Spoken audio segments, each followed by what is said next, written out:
Hai, saya Mata Herman. Hari ini kembali ke sesi Q&A dan saya akan menjawab satu buah email yang sudah masuk ke dalam inbox saya.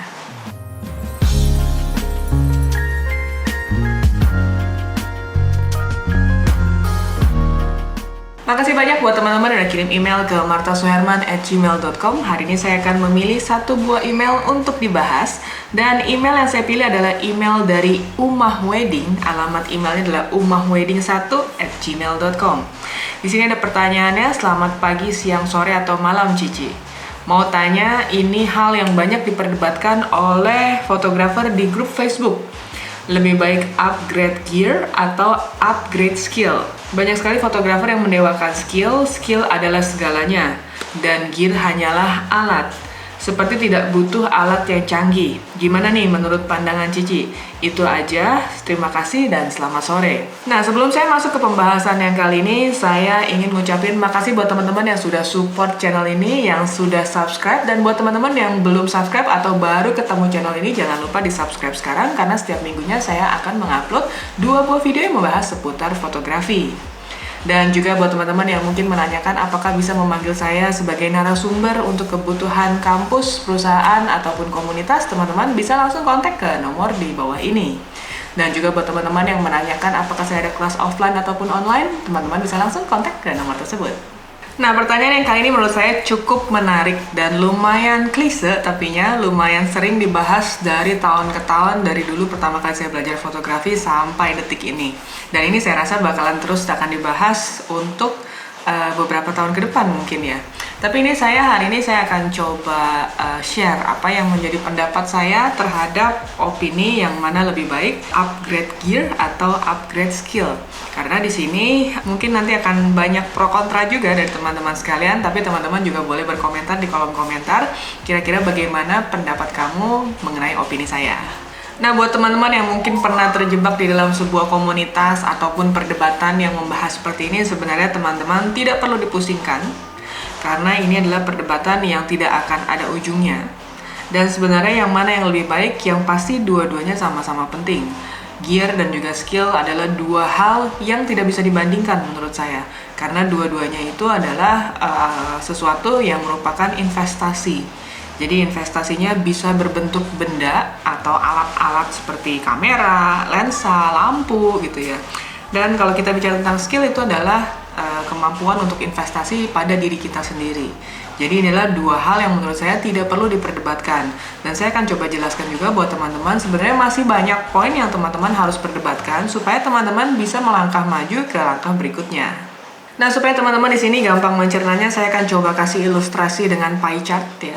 Jadi dari lingkaran satu ini, kita akan bagi 50% adalah investasi di alat atau gear, dan 50% adalah investasi di skill pada manusianya. Dan saya akan coba bahas satu persatu supaya teman-teman di sini semakin jelas lagi apa sih yang dimaksud dengan investasi alat di sini. Nah, kalau kita investasi alat, artinya kita akan menginvestasi kamera, lensa, lampu, dan peralatan-peralatan pendukung lainnya seperti komputer, software, atau apapun itu yang berkaitan dengan fotografi. Dan di sini memang pastinya alat ini akan membantu kita pada saat kita membuat proses kreatif tersebut. Artinya adalah pada saat kita bekerja, kita membutuhkan alat-alat ini supaya mereka membantu mempermudah kita. Saya kasih satu contoh yang mungkin teman-teman bisa membayangkan supaya teman-teman lebih paham apa yang saya maksud. Di sini katakan saya bicara tentang monitor seperti ada di depan saya. Sekarang kebutuhan dari kita sendiri sebagai fotografer itu apa? Nah, itu yang teman-teman harus pertanyakan juga, karena pada saat belajar fotografi adalah pertanyaan pertama yang wajib bisa kamu jawab. Di sini kalau kamu tujuannya adalah kamu ingin membuat fotografi ini sebagai sumber penghasilan, artinya kamu ingin bekerja sebagai profesional, sebagai profesi. Nah, di sini ada beberapa hal yang kamu harus perhatikan adalah faktor klien. Dimana kalau kita bekerja untuk orang, artinya kita harus memenuhi atau memuaskan kebutuhan dari si klien tersebut. Nah, misalnya kita bicara tentang satu foto yang kita buat supaya si klien ini bisa menggunakan untuk meningkatkan kebutuhan marketingnya. Kemudian kita coba tampilkan di dalam satu buah monitor, dimana mungkin monitor kita warnanya kurang akurat, tidak terkalibrasi secara sempurna gitu ya. Mungkin teman-teman ingin menampilkan baju yang warnanya tadinya warna putih, tapi ternyata karena monitor kamu mungkin usianya sudah cukup tua, terus nggak pernah dikalibrasi, kok jadinya warnanya kuning gading. Nah, itu akhirnya terjadi mispersepsi antara klien dan juga si fotografer itu sendiri. Ketika saya ngedit di komputer saya bilang, fotonya udah bener kok, warnanya udah bener nih, warna kayak gini. Tapi ketika muncul di si kliennya, kok warnanya nggak sesuai sama yang saya harapkan. Karena si klien mungkin ketika kita email ke sana, klien membuka dengan monitor yang berbeda, akhirnya jadi perdebatan.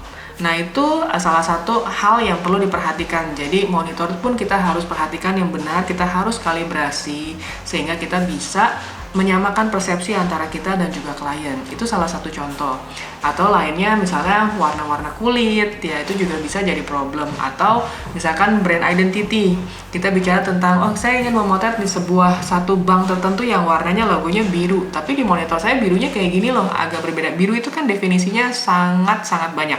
Jadi teman-teman harus tahu biru apa yang dimaksud oleh si klien kita itu. Jadi kalau kita menggunakan alat yang tidak memadai, pastinya itu akan mempersulit pekerjaan kita. Dan kemungkinan akan ada perdebatan yang akhirnya menjerumuskan kita pada tidak dapat kerjaan lagi. Karena mungkin kita bersikeras bahwa apa yang kita lihat itu udah benar, tapi ternyata klien bilang enggak. Nah, itu bisa membahayakan profesi kita. Contoh lainnya adalah kamera. Kalau kita bicara kamera, kita mau foto sport ya. Kita mau foto sport, otomatis kita butuh kamera khusus. Misalnya, saya harus memiliki kamera yang memiliki frame per second yang cukup tinggi. Tapi ternyata frame per second kamera saya rendah. Lalu saya di sini ingin memotret dalam jarak yang sangat jauh. Katakan saya ingin memotret dengan kebutuhannya 400 mm gitu ya. Tapi ternyata kamera saya, lensa yang saya gunakan cuma sampai 100 mm. Nah, di sini akhirnya gambarnya tidak terekam dengan sempurna. Nah, itu akhirnya mempersulit kita. Nah, di sini makanya alat-alat ini pasti ada perannya sendiri untuk membantu kita dalam bekerja. Kemudian kita bahas tentang manusianya, skill up. Nah, skill up itu selalu harus dilakukan.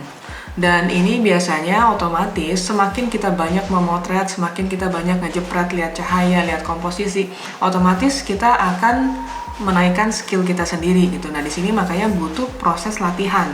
Tapi di luar itu juga kita harus tahu dulu teorinya yang benar itu seperti apa. Setelah kita tahu teorinya benar, kemudian kita lakukan praktek, kita belajar dari kesalahan sampai akhirnya kita memiliki skill up. Bahkan kalau beberapa teman-teman di sini memiliki budget lebih untuk ikut kelas-kelas internasional, misalnya ada pembicara dari luar negeri. Nah, teman-teman boleh ikut kelas-kelas workshop seperti itu yang pastinya akan membantu kita mengembangkan dan melihat dari perspektif yang berbeda. Nah, sebenarnya ada satu skema yang mungkin banyak menjadi hal yang miss ya, sesuatu yang miss bagi teman-teman sekalian. Sebenarnya kalau kita tadi bicara tentang technical skill gitu ya, nah itu sebenarnya adalah satu lingkaran kecil, satu bagian kecil yang perlu kita miliki, perlu kita kuasai. Tapi sebenarnya di sini ada satu lagi yang namanya adalah visual literacy, di mana di sini adalah beberapa teori-teori yang berkaitan dengan skill manusia kita. Jadi kita nggak cuma sekedar kita harus tahu teori komposisi aja, tapi banyak hal-hal yang berkaitan dengan visual itu yang harus kita ketahui. Jadi gear itu adalah perdebatan yang sangat kecil menurut saya. Habis itu kita masuk ke dalam visual literasi. Nah, visual literasi ini banyak sekali faktornya. Jadi teman-teman di sini nggak bicara cuma sekedar teori-teori dasar fotografi, tapi kita juga bisa bicara tentang referensi-referensi apa aja sih yang harus kita kuasai, referensi apa aja yang harus kita lihat, harus kita dapatkan. Lalu kemudian bagaimana cara meng-create visual-visual tersebut supaya bisa menyampaikan ide yang kita ingin sampaikan. Dan di atas ini sebenarnya ada satu faktor yang namanya adalah proses kreatif atau idenya itu sendiri. Jadi teman-teman jangan terjebak terhadap alat aja dan juga mengenai ini harus manusianya gini-gini. Nah, sebenarnya ada yang lebih besar yang harus dikuasain, adalah bagaimana kita meng-create idenya itu sendiri. Bagaimana kita membuat ide-ide kreatif supaya kita bisa membuat visual yang baik gitu. Jadi di sini banyak sekali perdebatan-perdebatan yang menurut saya akhirnya menjerumuskan fotografer itu sendiri karena dia tidak mengenali dirinya itu siapa.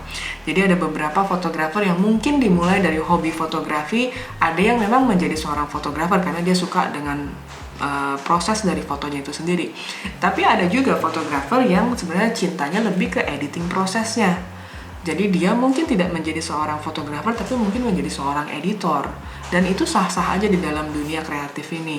Karena pada akhirnya kita pasti akan membutuhkan mereka juga. Atau ada juga yang mungkin dia suka lebih ke yang animasi gitu ya. Tidak cuma editing foto, tapi ingin masuk ke dalam dunia animasinya. Nah, animasi juga sekarang banyak banget digunakan di dalam dunia kreatif, dunia fotografi ini. Jadi menurut saya sebenarnya kita nggak perlu memperdebatkan hal yang kecil, tapi malah kita lupa terhadap satu hal yang lebih besarnya. Dan beberapa faktor pendukung di sini kalau teman-teman mungkin memang serius ingin menjadi seorang fotografer yang profesional gitu ya. Nah, teman-teman juga harus tahu bahwa kita sebagai seorang fotografer juga harus dilengkapi dengan beberapa skill lainnya. Jadi teman-teman juga di sini harus memiliki kemampuan untuk public speaking. Ya, di sini ketika kita bertemu dengan klien, biasanya kita akan diminta untuk presentasi. Jadi misalnya memperkenalkan diri kita sendiri, kemudian bagaimana kita menjalin hubungan dengan klien itu juga satu hal yang penting. Karena ketika klien itu happy dengan kita, nyaman dengan kita, otomatis hubungan itu bisa berusia panjang. Tapi kalau dari humannya aja kita udah nggak cocok, udah pasti otomatis order nggak akan turun. Lalu kemudian juga sebagai seorang fotografer kita juga harus dilengkapi dengan beberapa skill lainnya, misalnya kemampuan untuk berhitung bagaimana caranya menyusun harga yang baik dan benar. Jadi teman-teman di sini juga harus memiliki kemampuan itu.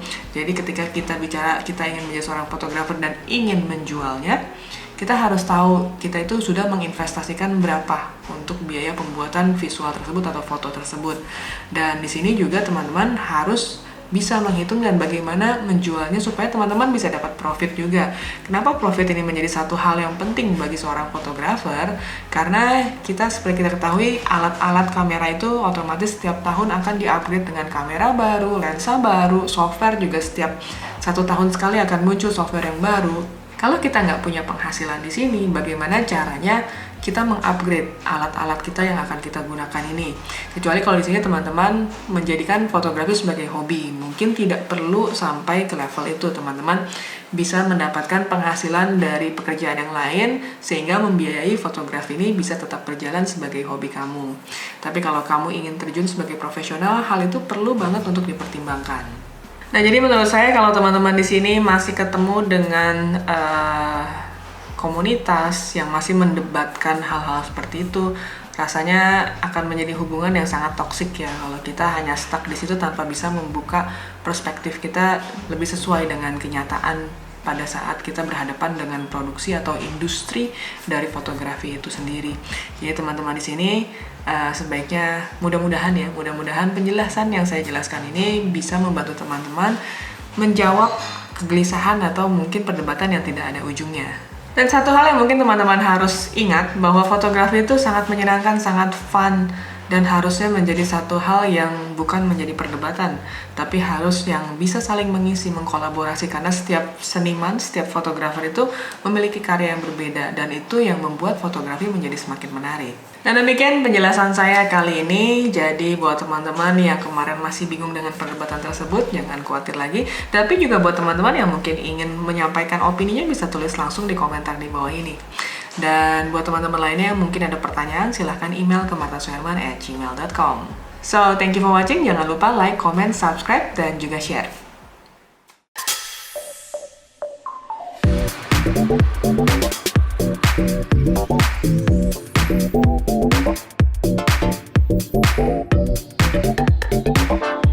Thank you.